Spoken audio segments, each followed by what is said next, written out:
Hello everyone and welcome back to MVP Baseball 2005, the Washington Nationals Dynasty.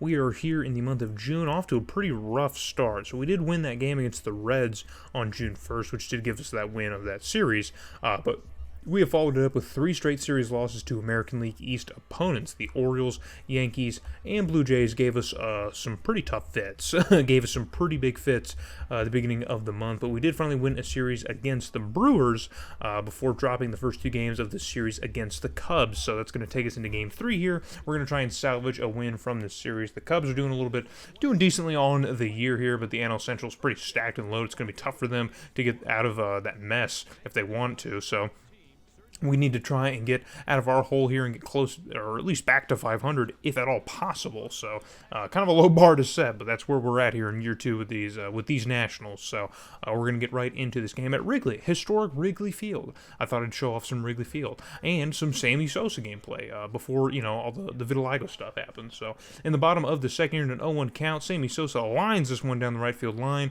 and there's no foul territory down that line in that corner back there. So that's just going straight to the wall. Again's gonna throw this one back into the infield, but not before Sammy Sosa can pick up a 2-bagger. So Phil Nevin is going to now try and move Sosa forward, if at all possible, here in an 0-2 count, and he's going to just get the barrel on the ball, and that one's going to sail past Carina, and Guillen can't field that one cleanly, and that's going to allow Sosa to round third and get home. So two pretty piss poor defensive plays from our defense here, from Carina, who just probably could have dove for it and just didn't even make the effort, and Guillen, I guess that one was hot off the bat from Nevin, and he couldn't field that one pretty cleanly. So we're going to move forward into the game here in the top of the 5th. Vinny Castilla here on an 0-1 count, and this one is going to go right down Main Street. Castilla is going to blast this one, laser it, absolutely tattooed. That one is leaving the ballpark, as that is 433 feet all the way out to left field, man. Look at this, just absolutely cracked. Oh my goodness! That is the power that we missed, that we've been missing this year from Vinny Castilla, that we saw so much of last year. It's just, unfortunately, hasn't really been there, but still it happens sometimes. So Andy Chavez is up now in an 0-1 count, and he's going to get hold of this one. He's going to turn on one inside, and that one's going to sail out to right field. That was a towering fly ball, and that one just barely cleared the wall there. There's that wall goes out a little bit in right field at Wrigley Field, and yeah, look how inside that was, and somehow Andy Chavez just pops this one out. I guess maybe the right field is still kind of shallow at Wrigley. I don't know what the excuse is, because that one did not feel like it should have left the yard, but it definitely did. So we take a 1-run lead now over the Cubs after just 2 solo shots. And now Jose Vidro steps up now with 2 outs in the top of the 5th, and he's going to get a hold of this one and laser it out to center field, and the center fielder goes back to the wall, but that one's going to clear the wall by a handful of feet, and that one's in the stands for a 3rd home run in the 5th inning. So I don't think it was quite back to back. I think maybe Chavez and Vidro might have went back-to-back, but either way, man, we get 3 runs now in the top of the 5th off of 3 straight solo shot home runs, so we are now in a nice ball game here, but filling in with runners in the corners in the bottom of the 6th and a 3-1 count, and he lasers this one out to left field, and that was going to hit off the wall, off the top of the wall, and at least one runner is going to score. And runners are going to stay at the corners for the Cubs, as now Todd Walker is going to step up to bat here with just 1 man away. It's a 1-run ball game now, and he gets a hold of this one, gets the barrel all over that ball, and that one's sailing it to center field, but Andy Chavez makes the heroic catch, but the lead runner is going to tag up at 3rd, and he's going to get home, so it's going to be a tie ball game now in the 6th inning, and 2 amazingly hit balls, mind you, all the way out to the vines here. And on that Phil Nevin shot to left field, man, if this was real life, that ball probably would have got lost in the vines along the wall here at Wrigley, but fortunately it's a video game, so we get spared that. Andy Chavez here into the 7th inning is going to laser one too short, and the throw to first is off the mark here, and that's going to pull the first baseman off the bag and allow Andy Chavez to be safe at first. So on a pretty piss poor ground ball to short, Andy Chavez is going to somehow make his way on base.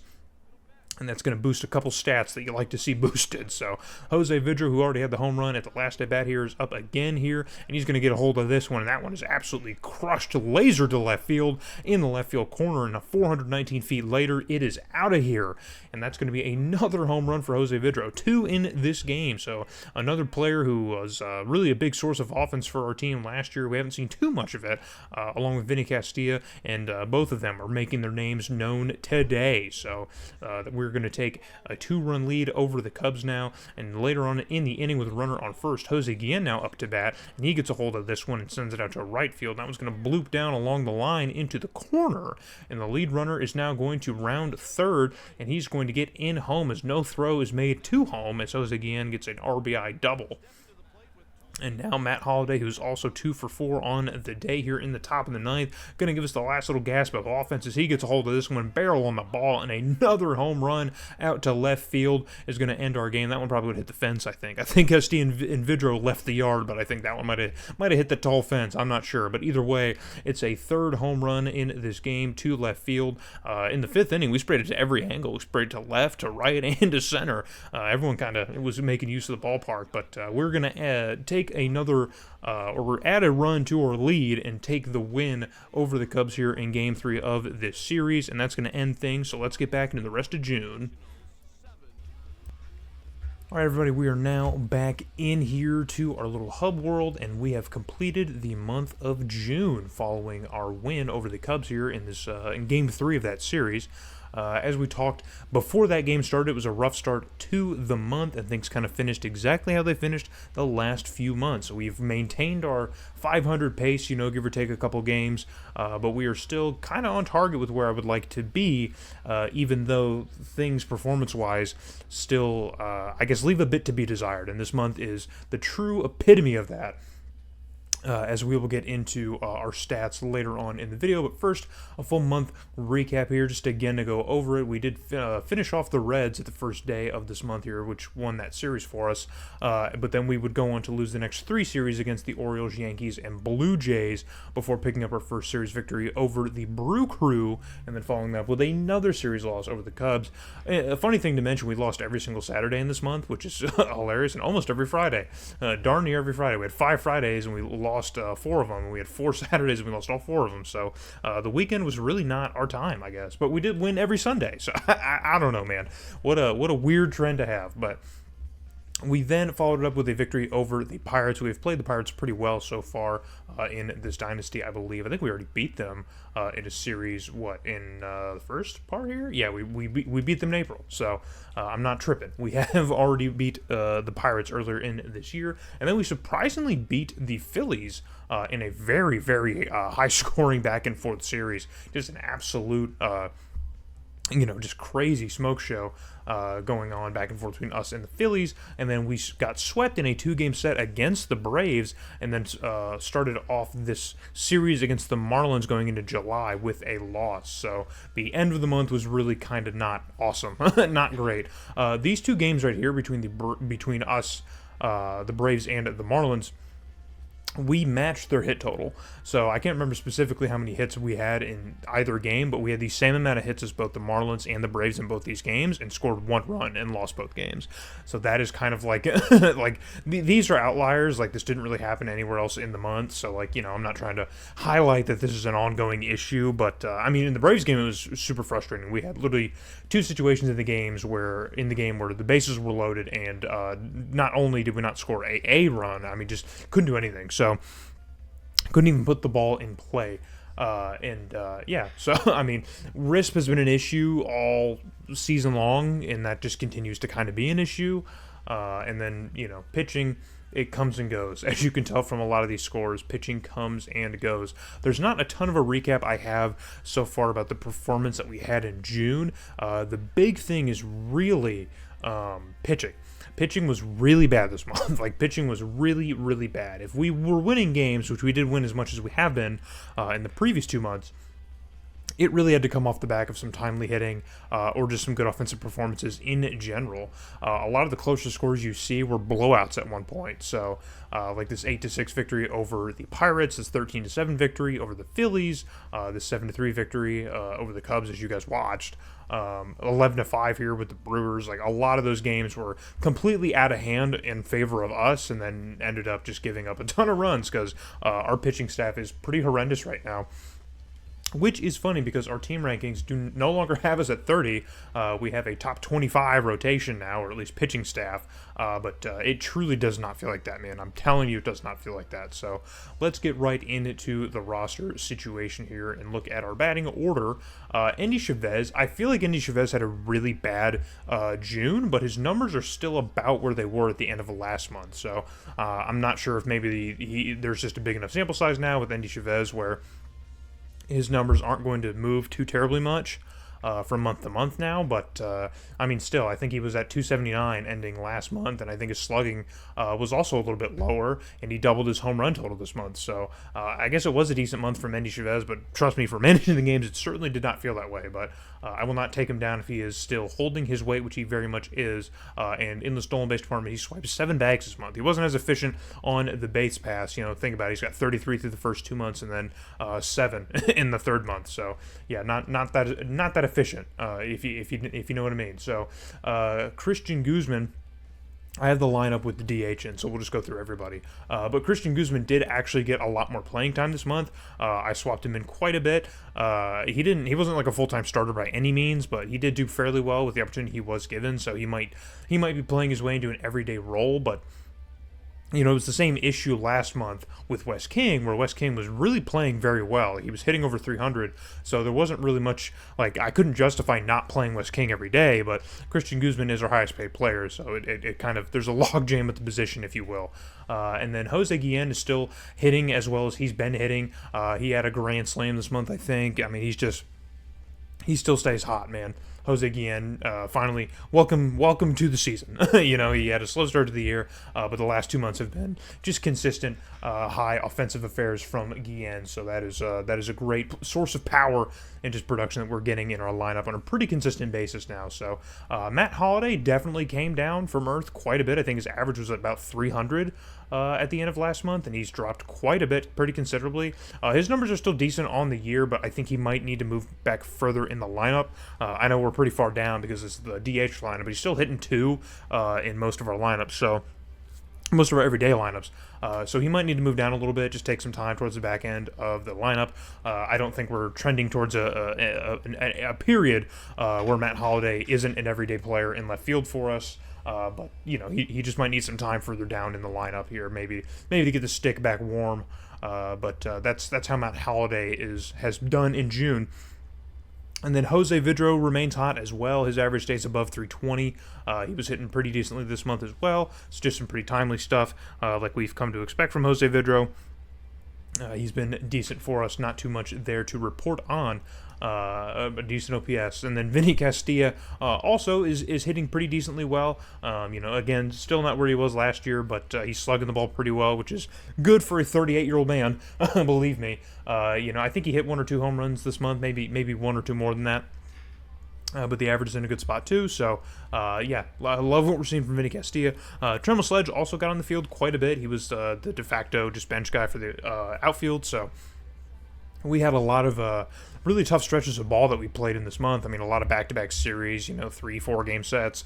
So it was really important that a lot of these guys like Guzman and Tremel Sledge got off the bench and played a lot of ball. And Tremel Sledge has done pretty decent with the opportunity that he's been given. I'm sure he would be a really effective piece on in an everyday situation for a certain team here. There just really isn't a spot for him right now. We don't really have an outfielder that's really kind of struggled. Chavez, Guillen, and Holliday are really holding things down. But if Holliday maybe doesn't really get things going, we might be seeing a little bit more of Tremel Sledge here. We might be swapping him in and out a little bit more throughout July, just, you know, see who can kind of stick it a little bit more consistently. But like I said, I think Matt Holliday's probably just going to spend a little bit more time at the back half of the lineup before we start moving him out for Tremel Sledge. Karina, again, his numbers still kind of stay where they are. That average is about 10 points higher than it was at the end of last month. I think he was hitting in the mid-230s, and now he's at 245. The OPS is still not great. It's over 700, so or no, it's 690. So he's just right about league average. I don't know. I've said this every single video this this season. I don't know how long the experiment will last. I just do not want to move him. I really want him to kind of stick it, but he might not. He might benefit from playing in New Orleans. Yeah. Since Holiday can play first, I think that might be what we have to do moving forward. But I've said things along those lines in the previous videos, and I've made no changes. So don't hold your breath. And then Brian Schneider is still having a pretty great season too for a catcher, man, hitting 325, absolutely insanity. Because we primarily play righties. It's rare that we play a lot of lefties. He's getting a bulk of the time behind the dish, and he's doing a lot with it. So great to see from Brian Schneider. And then looking at our bench here, Gary Bennett has had, he's still struggling. I think he's hitting a little bit better. I think the average is in the 220s, I think, at the end of last month. The OPS is still pretty low, but again, backup catcher, not expecting anything. Wes King is hitting 311, man. No power to speak of, but that is okay. But then the OPS is not great either, so he's really just kind of hitting for average. I mean, that's really all he's doing is he's not getting any extra base hits. He's not leaving the yard at all. He's just getting, not even really getting on base. He's just, hitting for average. That's literally all he's doing. So perhaps it is time for Christian Guzman maybe to take back the seat here, and maybe Wes King could just be a nice bench piece moving forward for the foreseeable future. I don't know. Again, this is another prospect that I really want to kind of stick, so I would like him to get a lot of playing time at the shortstop position, but we got to do what we can to generate some offense. I finally moved the bench, too, if you didn't notice. We had 5 bench people now. Most of them are gone, so I could kind of fix up our bullpen situation. But Henry Mateo, since he is the only utility guy that we have in our organization, I figured it was important to keep him here because he can replace Vinny Castilla, he can replace Jose Vidro, and he can play short if we ever need him to. But just being able to play around the infield is important. So, his slugging is really good. He hit pretty decently well in the limited sample size he had here in June. It's pretty effective. Can't be too mad with everything he did, but that's all there is really to say about him. He didn't play too terribly much, but that is how the offense is going. And now let's look at pitching. So everything is bad. Seth Griesinger's ERA has jumped to almost 2 runs entirely, more like a run and a half. I think he was in the mid-2s in the last month, and now he's over 4. So he has had a terrible month. He had a couple starts back-to-back that I think were really, really bad, and he's been somewhat consistent in the second half, but yeah, it just hasn't been great from Seth Griesinger. Tony Armas Jr., his ERA is still below 4, which is where it was last month, but he has also struggled quite a bit. I've been able to get some decent performances out of him so far this month, but ultimately it's just been a lot of the same. You see his record is 1-6, man. He starts a lot of losses. I'm not putting a lot of stock in win-loss record for pitchers because obviously we all know that that's a fallible stat, but for the most part, I just like to look at it because there's a correlation between games that we lose and him starting. You know what I mean? That's all I'm trying to point out. His numbers on the season are fine, but we just seem to always never show up offensively whenever he is around. So it's a darn shame. Casey Fossum has also started the trend a little bit downward. I think he had a couple starts that were really, really bad in the month of June. There were 2 starts, I think it was only 2 starts throughout the month where it was between Casey Fossum and I think Seth Griesinger as well, where they did not make it out of the first inning. I mean, literally, I think Seth Griesinger had a start where he gave up 6 or 7 runs in the first, and I had to pull him. Not great. Just not good. Not good at all. So Casey Fossum is starting to slip now. It's unfortunate, man. He was one of the few free agent signings I was actually kind of excited about after the first month or so, and he is just really not hanging around. He's not doing all that well. He's walking a lot of people too, so things are not great. John Patterson continues to not be all that great either. I think his ERA's kind of bounced around low 5 to mid 5. It's just kind of, more of the same. Not too much has changed with him. He hasn't been the best, but he might have the most innings pitched of our rotation. I think he does. Yeah, 81 1/3 for both Griesinger and Armas Jr., and then 83 1/3 for Casey Fossum. And yeah, John Patterson leading the way at 86 2/3 innings from our rotation. It's kind of weird. I wouldn't imagine he is the lead starter, but or at least in terms of workload. But we'll look at Sunwoo Kim here, who's also boasting a low 5 ERA. Jeez. He's got the least at 76 innings. It's hard to really get him down. I mean, he was pitching in a lot of weird situations since he's the back half of the rotation. There were a lot of situations where he was starting where, as far as winning the game goes, it wasn't super important. You know, like we had already lost the series or we had already won the series. So how he went out and did it wasn't super important. If he went out and gave up 4 or 5 runs, it didn't really matter because our offense typically wouldn't supply the run support anyway. But there were certain situations where he did. He got to pretty early. Like I was saying in the last video, like there's just some guys on the team where you just know what the role is. So like you just go into their start or their performance knowing exactly what you're going to get. And he's like the perfect poster child for this. You know, I know exactly what I'm getting from a Sun-Woo Kim start, so I don't really put too much on that. From these other guys, you know, I still expect something, you know what I mean? Like there's something I can get it at. Like I could potentially get 3, 4, maybe even 5 scoreless or 1-run ball from some of these guys. But Sun-Woo Kim's probably going to give up 3 or 4 runs consistently, and then if I leave him in the 6th and 7th, he'll probably give up a couple more, and that's just what to expect. So that is his month. Heading it to the bullpen, John Rauch kind of struggled a little bit. He had an ERA, I think, under 3 as well. He was one of the few pitchers on this team who did, and things didn't go super well for him. I'd use him a lot this month because, you can see he's got 65 innings. That's about 10 less than Sun-Woo Kim, one of our starters. So I've had to use John Rauch quite a bit this month, just in lieu of all the poor play that we were getting from our starting rotation. And, he did decent. His ERA is still respectable, but it's definitely worse from where it was because of the high workload. CC Sabathia has gotten his ERA under 7. I've used him a little bit too. There were certain low leverage situations where I was like, you know what, dude, screw it. If CC Sabathia gives up 5 or 6 runs or gives up, 2 or 3, it doesn't really matter.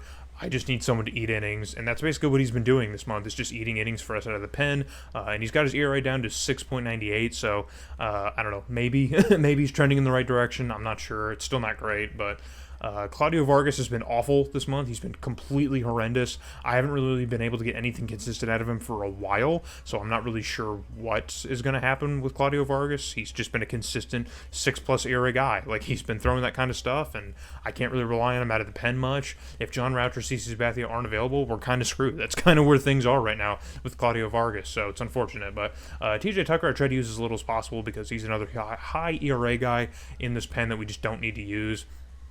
I can typically get a starter to go at least 5 or 6 innings, and then between, John Rauch or CC Sabathia, like, they can get us into the 8th or 9th, where I can rely on Urbina or Ayala to finish the game off, so I don't hardly ever use the middle relievers all that much. A lot of them just, aren't that good on this team, man. And TJ Tucker, he did decently this month. He had a couple good appearances, but ultimately, we're not using him too terribly much. Only 25 and 2/3 innings. So, Chad Cordero, I did call up to fill the missing spot left by Urbina, and he was not good. He's been really good in New Orleans. He had an ERA, I think like a 2.25 ERA in New Orleans, and he's got a 6 ERA here in the majors, but I've only put him in for maybe a couple appearances. He's only pitched a few innings, so not too much workload there. And then same with Roy Corcoran. I kind of want to say Cochran, but it's Corcoran, I'm guessing. But I think I've only put him in once. 1 and 2/3 innings, and he just got completely blown up. Probably gave up 4 or 5 runs. Something crazy. He was not that great, so I haven't really used him since then. He could probably get sent back down. Luis Ayala is still doing it pretty good. He's been pretty solid this month. I love a 2.56 ERA. That's one of the best ERAs on the team. That's a true one, too. No injury time there. Over 50 innings of work, and he's still pitching a decent year, man. Good to see from him. And then Urbina is back. I didn't hardly use him this month because we didn't play in a ton of high-leverage situations where I needed him, but I did throw him in for a couple situations. He was lights out like he had been before the injury. And, that 2.21 ERA is still sticking. So that is how pitching has gone down from the long and middle relief section of our bullpen. It is complete disaster, and our starting rotation is starting to fall apart. That's basically the beginning, middle, and end of it. So that is how we did this month. So before we get out of things here, we're of course going to look at our schedule and then look at the standings. So I guess we'll look at the standings first. I flipped it around last time. We'll look at the standings first this time. So we are still 4th place in our division here, but this time we are only about 2 games ahead of the Mets. We're 36 and 43. We are 37 and 40 on a 3-game losing skid. So we were 37 and 37 before I played that series against the Braves in the last game of the month. So I was kind of excited that we might finish 500, or at least maybe a game over 500 in the month for the first time, but no. No. We are 3 games under 500, so and that puts us out by quite a considerable margin behind the Braves, Phillies, and Marlins. So our division is getting pretty stacked right now. All of those teams I just mentioned are pretty respectable right now. I mean, dude, the Braves offense just clobbered us, man. I couldn't do anything. They had so many base runners in that one game that we lost 8-1. It was just nuts, man. And then that Phillies series again, just a ton of offense is really what kind of ran the gambit for this month for us. It's just a ton of offense from those American League teams to teams in our own division. I don't know. We do not have the offense to keep up with teams like that. We certainly do not have the pitching. So, kind of a tangent here, but just kind of the thing I realized. So in the AL West, the Athletics are kind of separating themselves from the pack here. The Angels and Mariners aren't super far off, but it is the Athletics division to lose, and even the Rangers are hovering around 500, but they probably will not be able to catch up to the A's. In the AL Central, the Twins are still holding firm on to that AL Central lead, but they have kind of slipped a bit here as they're kind of getting a little bit closer to 500. They're just about 6 games or so, 5 or 6 games over 500 still, so not too bad, but the objects in the mirror may be closer than they appear, as the Indians and Tigers still struggling to get back to 500, not really working out for them, with the Royals also in a similar spot, and then the White Sox holding up the caboose. In the AL East, the Red Sox are still the class here, or I think they might have taken that from the Orioles, right? I can't remember exactly how the standings were looking, but the Red Sox are on a tear right now, 5-game win streak, man. That's got to be the best record in baseball, 51-28. But the Yankees are also doing decently well here, just a handful of games over 500. They're on a nice little winning streak as well. And then the Orioles have struggled recently, so I think the Orioles were the best team. I think they were almost 10 games over 500 when we played them at the beginning of the month. They were like 37 and like 31 or something like that. I don't know. Something of the sort, or maybe like 33 and 20 something. I don't know. But they've struggled. And then the Blue Jays and the Devil Rays are struggling. The Devil Rays literally have the Red Sox record flipped. That is insanity. They are doing really bad. In the NL West, the Rockies are barely holding on to the NL West, just a game over 500. This division has turned into an absolute scrap fight. With the Giants and Padres just a half game behind, and then the Dodgers only 3 games behind, and the Diamondbacks could potentially, if they got on a tear, they could probably throw their hat into the ring, but it is an absolute just slugfest right now in the NL West. And then in the NL Central, the Cardinals at 50-30, they are on an 8-game winning streak. They're getting really hot. Would not want to play the Cardinals right now. They are about 10 games ahead of the Cubs, man. That 8-game win streak might have put it out of reach for the Cardinals, but I mean, there's more teams in any division in the league right now in the NL Central, so if there was a team to lose a 9.5 game lead over their division, it would probably be the Cardinals. So the Astros are also hovering right around 500. The Reds are really falling apart, man. Only a 7-game losing streak. So the Reds at some point a little bit earlier in the season were playing pretty decently, but they must have had a pretty disastrous June.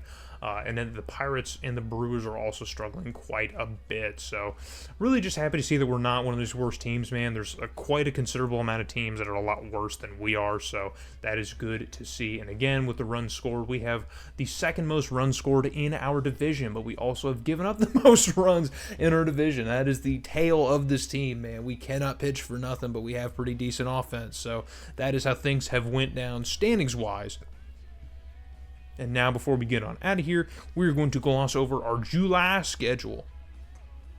So we have the series against the Marlins that will conclude here in the first 2 days of July. Then we have a 4-game set in Atlanta, which we might highlight. We might watch a game from here. A lot of fun opponents in this month, man. June was a lot tougher than I thought it would be, but July has a lot of fun opponents, so we might highlight this Brave series. We do play the Jays again. This time they're in D.C. We do not have to go to Toronto, and that's going to be before the All-Star break, which is in Pittsburgh this season. And then out of the All-Star break, we have another American League East opponent. We were playing a ton of American League East opponents in these last 2 months, but we have to go down to St. Petersburg, Florida to play the Tampa Bay Rays, and then we follow that up with another road series all the way up to Boston to play the Red Sox in Fenway. We might highlight this series because we got Wrigley, now we got to get Fenway into this series. And then we have a 2-game set with the Mets. We have to go to Flushing, New York to go play the Mets. And then we go on the road again down to Miami to play the Marlins. Or no, excuse me, this is a home series. I don't know, I'm losing my mind. Then we have to go home for 2 days to play the Mets in D.C. And then we take to the road again to play the Marlins in Miami before heading back up to New York City to play the Mets. And then we close the month off with the Reds yet again. And that last game is going to be on the month. Actually, we started the series against the Cardinals also, so the 31st. There's 31 days. So we'll probably finish off the Red series, and then I'll do like a trade deadline extravaganza thing for the true end of the month. And then that will, lead us into August, which is looking like a lot of fun. Spending a lot of time in the West from what it looks like. So hopefully you guys come back here, enjoy the video, and we're going to need a lot of help in July. Trying to stay around 500. This is probably one of the toughest months to try and do it, and I'm not too sure what lies ahead for us here in July. Hopefully the pitching can kind of stabilize, and we can keep getting some solid offensive production from some of our best pieces. But until then, I will see you guys in the next video for the Nationals series.